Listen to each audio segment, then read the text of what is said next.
자, 콘크리트의 우리 장기균열 발생 대책을 이제 설명드리는데, 요거 설명드리기 전에 잠깐 위에서부터 앞에서 이어서 보시더라도 이제 그 감각을 익히는 차원에서 하면 어떻게 되냐면요.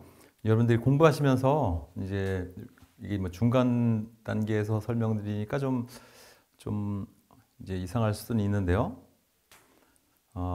반드시 알아야 될 게 있어요. 뭐라고 했냐면 개념을 아셔야 되는데, 개념. 우리가 이제 2차 시험 대비하는 거잖아요.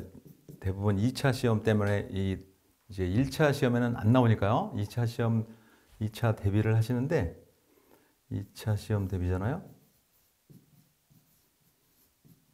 대비인데, 여기 보면 2차 시험의 범위가 굉장히 넓습니다. 그리고 특히 이제 취약점은 대부분 2차 시험 제 강의를 들으시는 분들이 특징이 있는데요. 특징이 뭐 그렇지 않은 분도 계시지만 건축 토목을 아예 전공 안 하신 분들이 훨씬 많아요. 건축 토목을 전공을 하지 않으시다 보니까 제가 설명드린 얘기를 좀 이해를 못할까 봐 제가 이제 자세히 설명을 하고 있는 중이에요. 그런데 개념을 요거는 무슨 얘기냐면요. 2차 시험에 보시면, 물론 면접 시험도 앞으로 남아 있지만요. 2차 시험에 보시면 범위가 넓어서 토공사도 있고, 그죠? 그다음에 콘크리트도 있고, 철골도 있고, 기초, 그다음에 건설 기계 장비도 있고, 그렇잖아요. 그다음에 더군다나 터널, 댐, 경우에 따라서는 하천, 이렇게 많단 말이에요.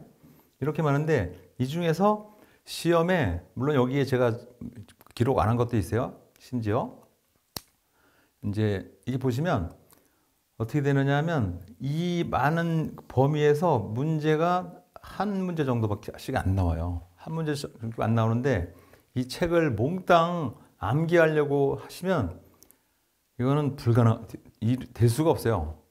왜 그러냐면, 건축 토목을 하신 분들도 만약에 했다고 해도 암기로 하려고 그러면 이건 잡을 수가 없어요.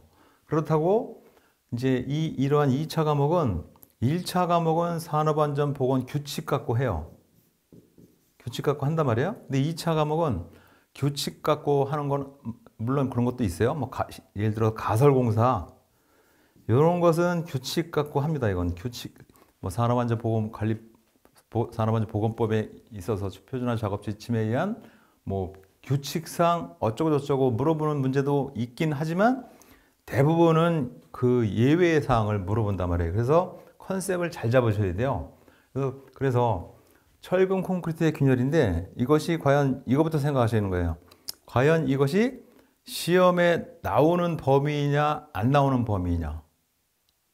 냉철하게. 그러면 이 시험이 건설 현장에서, 특히 소규모 건설 현장에서 재발생 방지를 위한 기술 지도 컨설팅을 하는 그 업무가 대부분이에요. 이제 합격하시고 나면. 그러면 공사를 이렇게 착공해서 언젠가 가면, 시간이 가면 착공해서 어떻게 되냐면, 이 시점에 공사가 완공됐습니다. 여기 완공됐어요. 완공되면 재해방 기술 지도를 비롯해서 산업안전보건법이 산업안전보건법이 공사가 준공되기 전까지는 산업안전보건법이죠. 공사가 준공이 완료가 되면 이건 의미가 없는 거예요. 그래서 따지고 보면, 그래서 시험에 명시되어 있습니다. 시험 출제 기준에 해당되지 않는 거 뭐가 되느냐 하면, 그럼 보세요. 제가 한번 예를 들면 건설기술진흥법입니다. 진흥법이에요. 자, 건설기술진흥법이면 이것은 공사를 하는 중이죠. 그렇죠? 그러니까 시험에 나와도 되죠.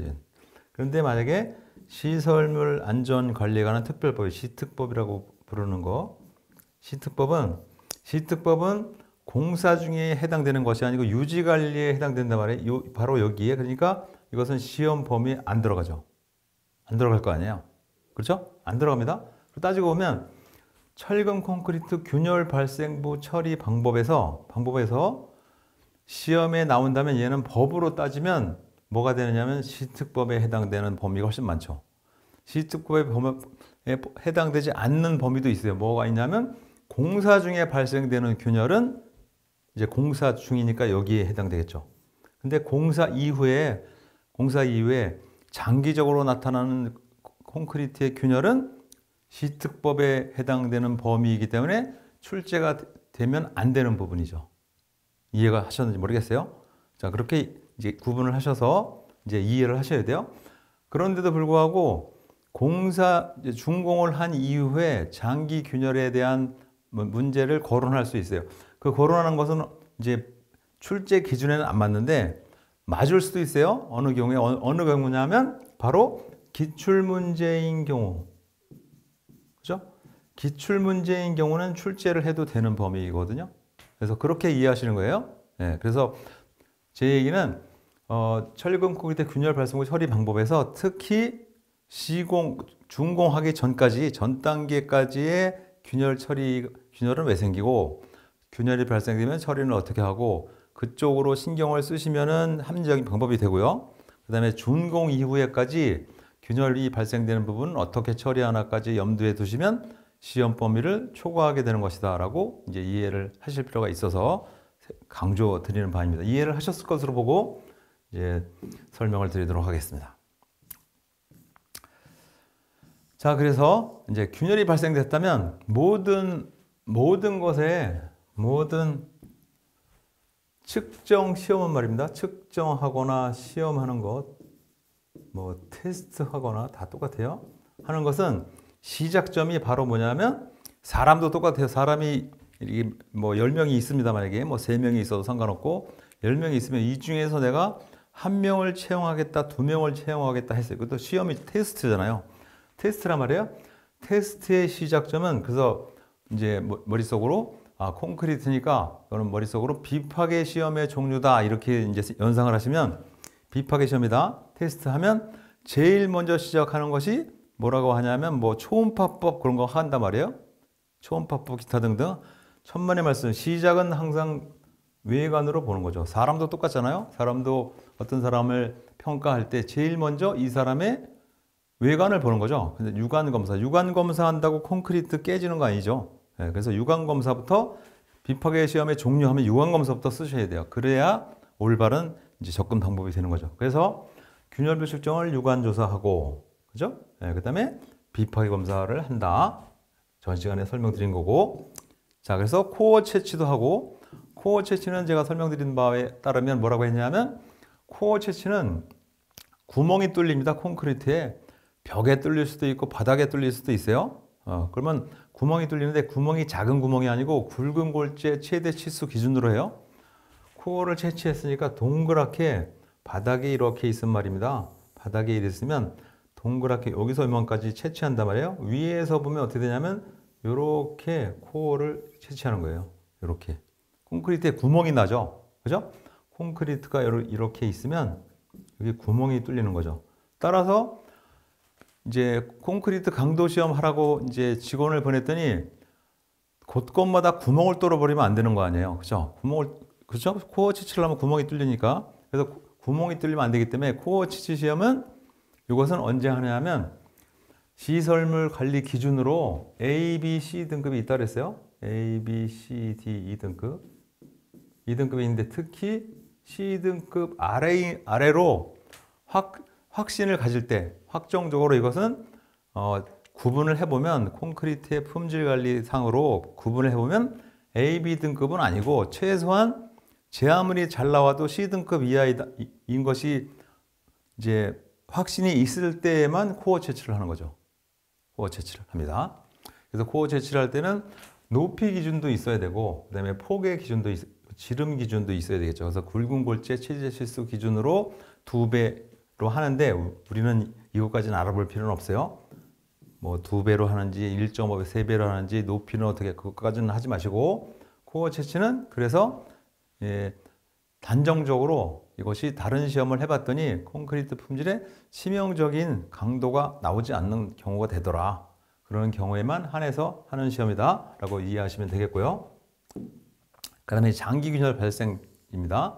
장기균열 발생 대책은 어떻게 되냐면요. 이렇게 생각하시면 돼요. 콘크리트 구조물에서 쉽게 말하면 훨씬 이제 이해가 쉽게 하려면 중부고속도로 생각하시면 됩니다. 중부고속도로에 보시면 도로 포장을 뭘로 했냐면요. 경부고속도로는 아스팔트로 했습니다. 아스팔트 ACP 이렇게 불러요. 아스팔트, 시멘트, 페이브먼트 ACP로 부르고 중부고속도로는 콘크리트로 포장했단 말이에요. 콘크리트로 포장하는데 길이가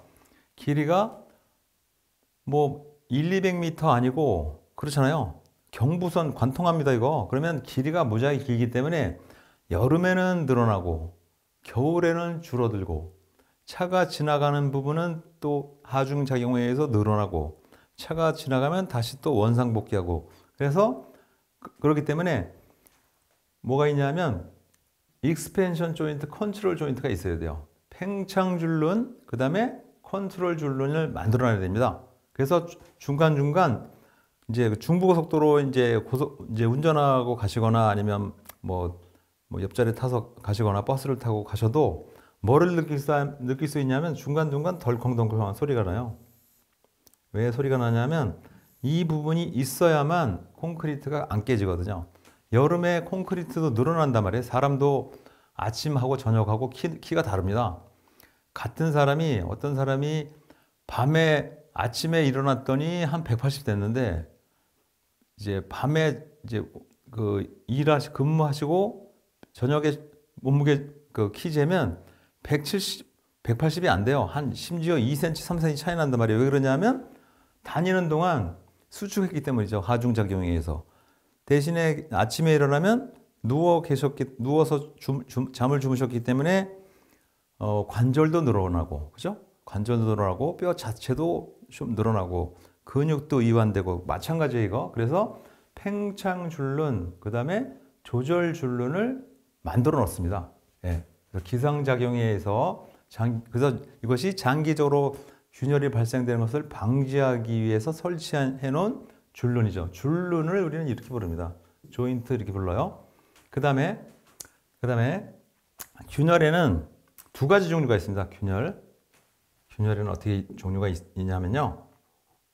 균열이라고 하면 예를 들어 시험에 균열의 분류 이렇게 했어요. 균열의 분류 이렇게 했으면 빨리 뭐라고 하냐면 이제 사물과 연상을 시키시면 돼요. 균열의 분류니까 얘는 메커니즘에서 균열이 발생되면 이제 발생되는 원인이 있을 테고, 그렇죠? 균열이 발생되는 원인이 있고, 그 다음에 이제 균열까지 유발하기 전까지의 과정이 있고, 균열이 발생되면 이후에 나타나는 현상이 있고 하면 균열의 분류를 이렇게 하셔야 돼요. 균열이 어떻게 되냐면 균열이 생겼다는 것은 사람으로 치면 그 주름살 생긴 거예요. 어떤 사람은 같은 나이에 비해서 주름살이 많은 사람이 있고, 그 다음에 같은 나이에 비해서 훨씬 어려 보이는 사람이 있고, 결국엔 주름살이잖아요? 똑같습니다. 근데 균열인데 사람하고 같이, 콘크리트에 수축 현상에 의한 균열이 있고요. 그 다음에 콘크리트도 팽창 현상에 의한 균열이 있습니다. 그래서 균열을 뭐라고 표시하느냐 하면 얘를 열화가 발생됐다라고 보는 거예요. 근데 이제 물론 그 공사를 하는 중에는 아직 열화라고 하면 열화를 유발하는 요인이 많습니다. 뭐 염해도 있고 탄산화도 있고 알칼리 골제만도 있고 그다음 철근의 부식도 있고 많은데 그러니까 즉 균열이 발생되는 것이 열화에 의해서 균열이 발생되는 것이다. 여러 과정을 통해서 보시는데 우리 사람도 똑같아요. 나이 먹으면 평상시에 자기 몸무게, 즉 외관 상태보다 급격하게 쭈그러드는 사람이 있어요. 마른단 말이에요. 쭈그러드는 사람이 있고 어떤 사람은 이제 나이가 먹음에 따라서 좀 뚱뚱해지는 사람이 있어요. 똑같아요. 콘크리트도 마찬가지입니다. 콘크리트도 열화니까요. 열화 이거 같은 말로 하면 이게 비슷한 말로 동물로 치면 노화죠. 똑같은 겁니다. 그 다음에 자연적인 것들, 자연적인 것, 뭐 암석 같은 거요. 이거는 뭐라고 부르냐면 풍화라고 부르죠. 그렇잖아요. 콘크리트는 인위적으로 만든 것은 열화라고 하는 것이고요. 생명체는 노화이고, 그 다음에 자연적으로 존재하다가 이제 그 세월의 변화 속에 이것이 노후화되는 것은 풍화라고 부르는 거죠. 그렇죠? 네, 풍화되는데 사람도 노화가 되면 두 가지 현상이 있어요. 콘크리트도 노화가 되면 두 가지 현상이 있고 암석도 노화가 되면 두 가지 현상이 있습니다. 이렇게 분리하시면 돼요. 그래서 수축 현상이 되는 건데 많은 분들이 철근 콘크리트의 열화하면은 균열 그러면 팽창에 의해서 발생된다 이렇게 착각을 하시는데 그렇지 않고 수축이 되는 현상도 있습니다. 그게 바로 뭐냐면 탄산화입니다. 탄산화. 탄산화는 그래서 이렇게 이해하셔야 돼요. 탄산화, 수축 이렇게 이해하셔야 돼요. 네, 탄산화는 신기하게도 최적이 줄어드는 현상에 의해서 이제 균열이 발생되는 거죠. 그러면 탄산화는 이렇게 하셔야 돼요. 탄산화인데 예전에는 중성화하게 불렀었단 말이에요. 근데 콘크리트는 하늘이 무너져도 중성화까지는 안 떨어집니다. 콘크리트 타설하면 pH 14가 끝이잖아요. pH가 여기가 7이 있고 14가 있으면 타설하면 거의 14 나옵니다. 그래서 13.5 정도 됩니다. 13.5 정도 돼요. 시험지를 해보면 얘가 7이 중성인데 얘가 시간이 감에 따라서 CaOH2 수산화 칼슘 플러스요.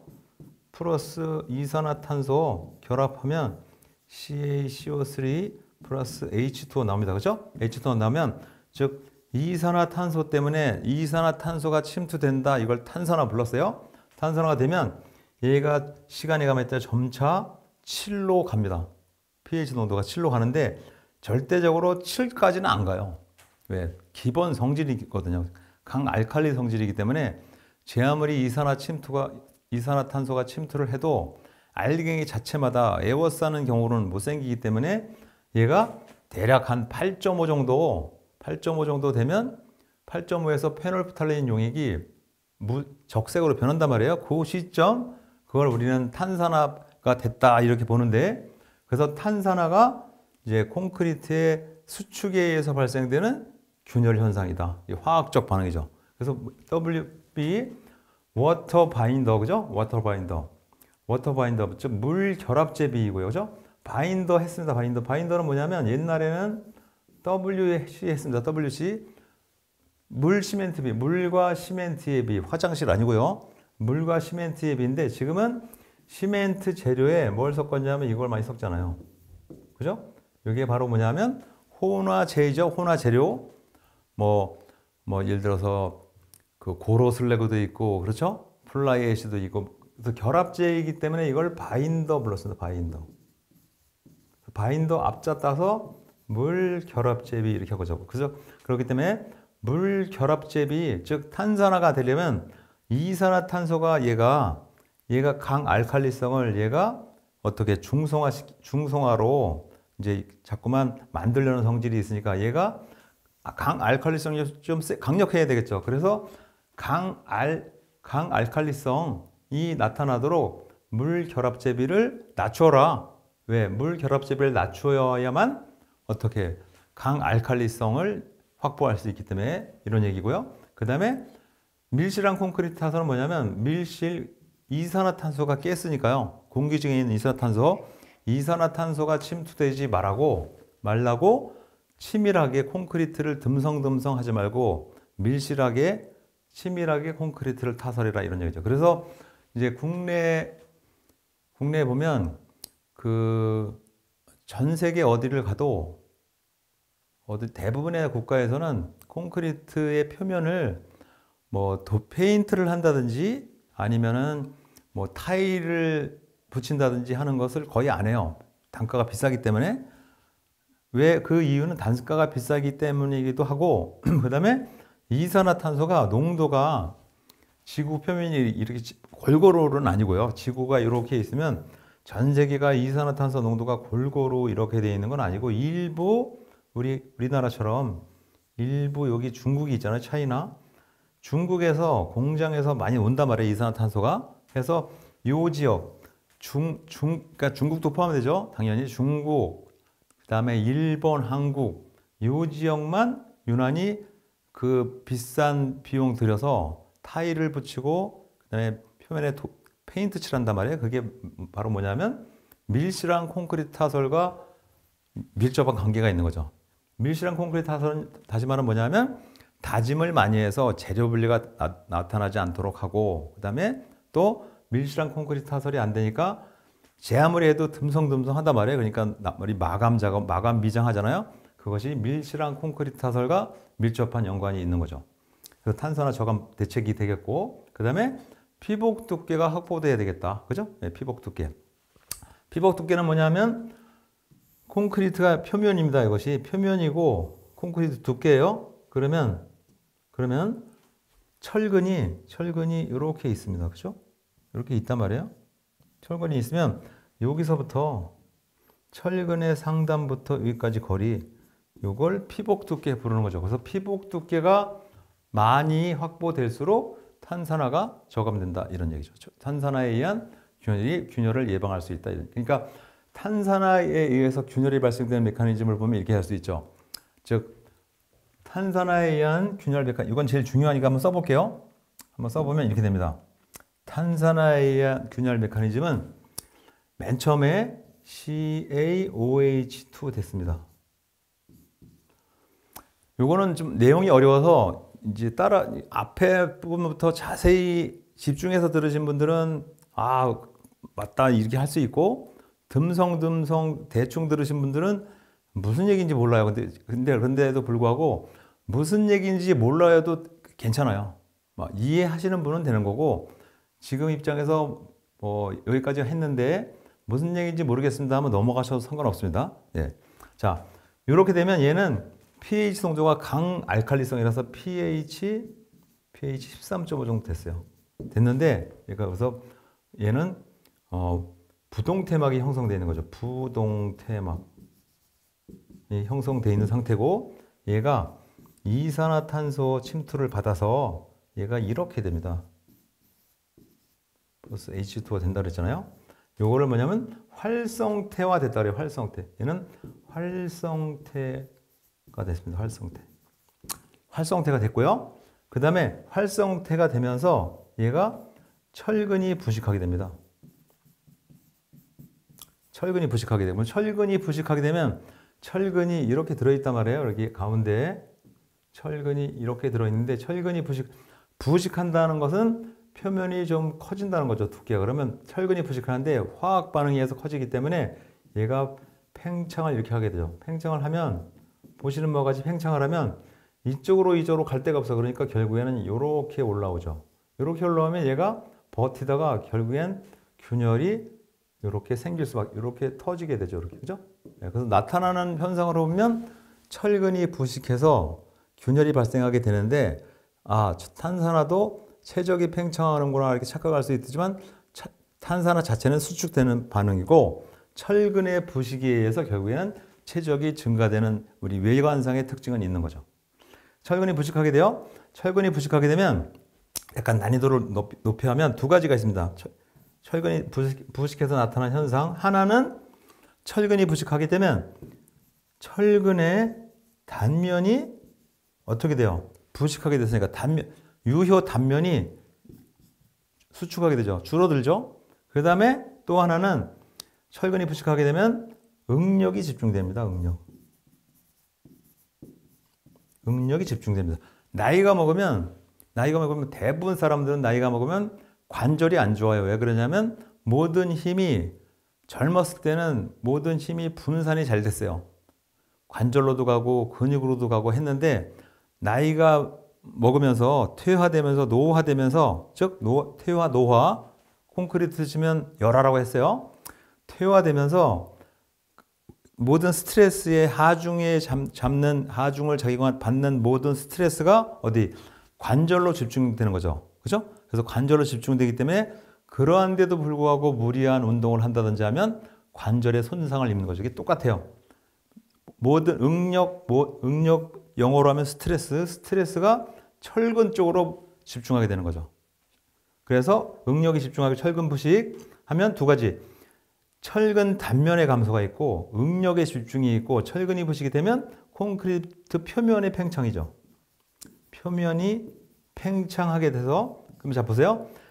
표면이 팽창하게 되고 응력이 집중되고 철근의 단면이 감소하게 되고 함으로 따라서 무슨 현상이 나면 철근의 부식이 더 활성화되죠.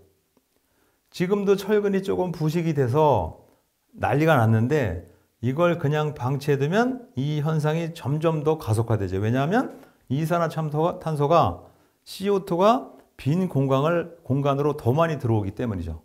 그렇죠? 그래서 이것이 반대 사이클로 돌아가다가 결국에는 그래서 이것이 균열이 발생되죠.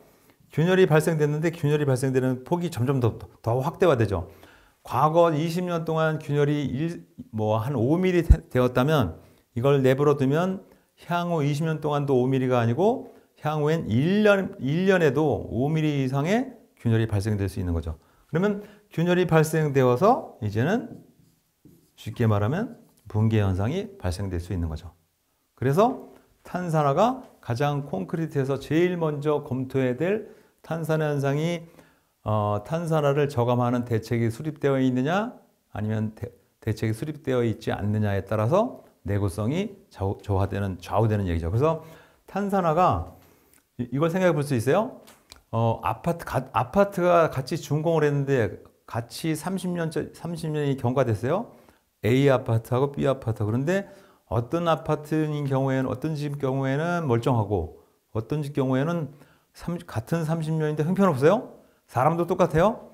어떤 사람이 50살인데 겉보기에 50살인데 멀쩡해 보이는 사람도 있는 반면에 어떤 사람은 50살인데 벌써 할아버지 소리 듣는 사람이 있는 거예요. 똑같아요, 이게. 왜? 관리가 안 되어 있기 때문이죠. 똑같습니다. 탄산화도 마찬가지예요. 그래서 탄산화는 애초 당시부터 탄산화가 탄산화를 아예 방지할 수는 없는 거고요. 분명히 써놨어요. 저감이라고. 탄산화가 지연될 수 있도록 조치하는 거죠.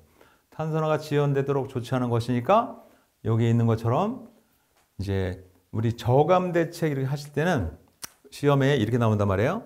무슨 현상의 저감 대책, 콘크리트에서 무슨 현상의 저감 대책하면 저감 대책을 뭐 4개 쓰세요 하면 와 이거 그러면 밀실한 콘크리트 타설하고 그다음에 물결합질을 낮추고 이렇게 하면 4개 못 쓸 수도 있어요. 5개 쓰세요. 못 쓸 수도 있어요. 그래서 항상 어떻게 생각하시냐면 그땐 이렇게 생각하는 거예요. 재료, 배합,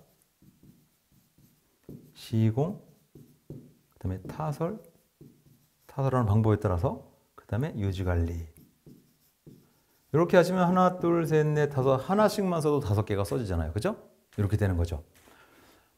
다른 예로 토공사를 시험 봅니다. 만약에 토공사를 했더니 토공사 할 때 흙막이 예를 들어서 흙막이로 할까 사면으로 할까 아무거나 상관없어요. 흙막이 공사를 하는 중에 발생되는 문제점 10가지를 쓰세요 했어. 그러면 와 흙막이 10가지 그러면 지하 수위가 높다 아니면 기타 등등 3개밖에 못 써요. 그러는 경우에는 빨리 어떻게 해야 되냐면 1번 첫 번째 방법은 뭐냐면 점성토의 문제점 또 2번 사질토의 문제점 이렇게 분리해서 5개 하면 금방 생각이 쓸 수 있죠. 또는 이렇게 하셔야 되지. 첫 번째 방법으로는 어떻게 하냐면 토공사니까 흙막이 할 때 흙막이에 지보공을 설치하는 경우의 문제점 2번은 지보공을 설치하지 않는 경우의 문제점 이렇게 분리해서 쓰면 금방 하죠. 그래서 제일 먼저 대분류를 하지 않으시면 대분류하는 습관이나 대분류하는 방법을 모르시면 이 시험에 1차 시험을 합격하셨어도 아무 소용이 없어요. 2차 시험을 절대 못 건너갑니다. 이건. 단순 암기로 10개 쓸 수 있을 것 같아요. 못 씁니다. 못 쓰는 거예요. 될 수가 없어요. 다시 한번 암기로 때려잡지 그거 안 되는 거예요. 그래서 암기로 때려잡지 않은 순간 때려잡힙니다. 그건. 절대 그런 꿈 꾸시는 거 아니에요. 그래서 분류를 하셔요. 분류를 하시는 것이 좋다. 제가 뭐 이거 장사 속으로 하는 거 아니지만 그래서 저는 시험을 볼 때 1차 합격을 했어요. 1차 합격 5개에서 고르는 거 썼단 말이에요. 5개에서 문제 물어보고 5개 있으니까 고르는 거 할 수 있어요. 공부 조금만 하면. 근데 2차는 그거 아니고 물론 자기의 소신까지 쓰세요는 아니지만 예를 들어서 뭐 심지어 제일 간단하게 900 기준을 쓰세요. 그것도 생각이 안 날 수 있어요. 보기에서 있으면 생각이 나도. 그렇죠? 자, 그래서 항상 구분을 잘 하셔야 된다. 그래서 제 얘기는 아까 막 하다 말았는데, 그래서 저는 2차 시험 볼 때 항상 특강을 하거든요. 특강을 해서는 이거 하는 거예요. 어떤 문제가 나와도 쓸 수 있는 대제목을 범위를 잡아주는 그걸 특강을 꼭 하시라는 것이 아니고 오실 필요 없고요. 안 오셔도 되는 거고. 뭘 하냐면 각 장르별로 분류를 해 놓으셔야 돼요. 분류. 예를 들어서 균열이다 그러면 콘크리트 균열이다 그러면 수축이 돼서 발생되는 균열이 있고 팽창이 돼서 발생되는 균열이 있고 토공사다 그러면 이렇게 분류하고 그 다음에 콘크리트 하면 이렇게 분류하고 그럼 분류하는 체계를 만들어 놓으시면 2차 시험이 아주 재미있고 쉬울 수 있고 분류를 못 하시면 아무 소용이 없다. 10개 생각이 안 나게 되어 있습니다. 예, 그렇습니다. 참고하세요. 그건. 그래서 지금이라도 늦지 않았으니까 이 강의 내용이나 교재를 보실 때 분류를 하셔서 보는 습관을 가지셔라. 제가 당부드리는 바이고요. 그 다음에 화학적 반응에 탄산화, 이산화탄소이고 염에 CL이죠. CL- 성분이고, 그죠? CL- 성분이고, 그다음 알칼리 골재 반응, AR 반응이라고 해요. 즉 반응성 골재. 반응성 골재는 골재에도 SiO2 성분이 섞여 있기 때문에 이 자체가 시멘트, 즉 골재랑 반응한단 말이에요. 그래서 반응성 골재를 사용하지 말고 저알칼리성 시멘트를 사용하라. 그러니까 화학적 반응은 서로 매칭이 안 되는 게 있어요. 여기서는 저알칼리성 시멘트를 사용하라 그랬고 여기서는 알칼리 성분이 높은 밀실한 콘크리트 타설하라 그랬고 즉 문제별로 즉 발생되는 원인별로 처방이 다르죠. 그죠? 네, 그 점을 유의하시고 그 다음에 보수 보강을 할 때 보수 보강은 어떻게 하냐면 이건 중요할 수 있어요. 보수 보강은 왜 하느냐? 회복이면 여기서 잘 보세요. 단어의 뜻을. 회복이에요. 회복 보수이고 증진은 보강이죠. 그렇죠? 네. 그래서 한의원하고 그다음에 일반 병원하고 차이점이에요. 한의원에서 치료하기 좀 곤란한 부분이 있습니다. 한의원은 뭐냐면 기력 회복이에요. 기력 회복. 그다음에 뭐가 다친 부분을 예를 들어서 치료한다. 이거는 한의원이 아니죠. 이건 증진이기 때문에 보강에서 보수는 회복, 보강은 증진. 그래서 강도의 회복 또는 증진을 하는 거고 철근 콘크리트 구조물의 강도 회복 또는 증진. 그다음에 성능을 개선한다든지 철근의 부식을 방지하고 내구성을 향상시키기 위한 것이 보수 보강의 목적이다. 그다음에 보수 보강 방법의 선정을 할 때 보수 보강 방법은 우리 뒤에 있는데 말입니다. 뒤에 있는데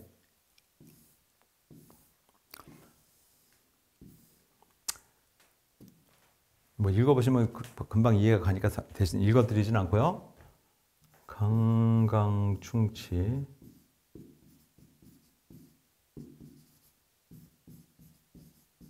프리스트레싱인데 프레스만 쓰고요.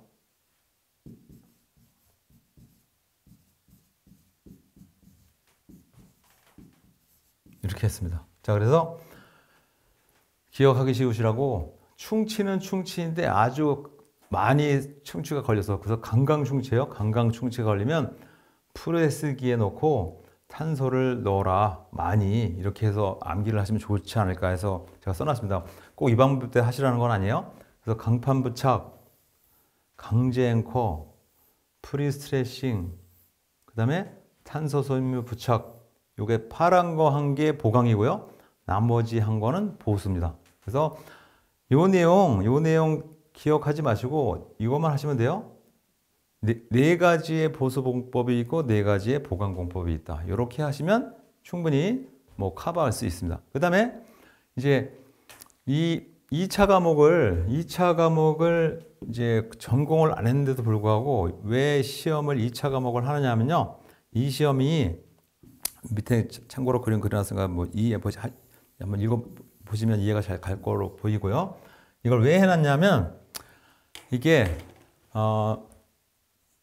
지도사가 사람안전 지도사가 전공을 안 봐요. 학력도 안 봐요. 왜? 그런데도 불구하고 시험 공부를 하셔서 합격을 하셨어요? 합격을 했단 말이에요? 합격을 했는데 이후에 지도 점검을 한다든지 이 지도라는 말이 무서운 말이에요. 누구한테 알려준다는 말이에요. 지적을 해준다는 거고 그 다음에 컨설팅 해줍니다. 컨설팅을 했는데 주로 뭐가 가냐면 산업안전보건 규칙 갖고 한단 말이에요. 산업안전보건법 갖고 한단 말이에요.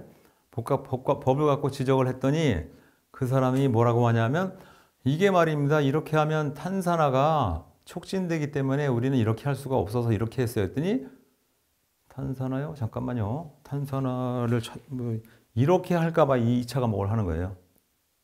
네.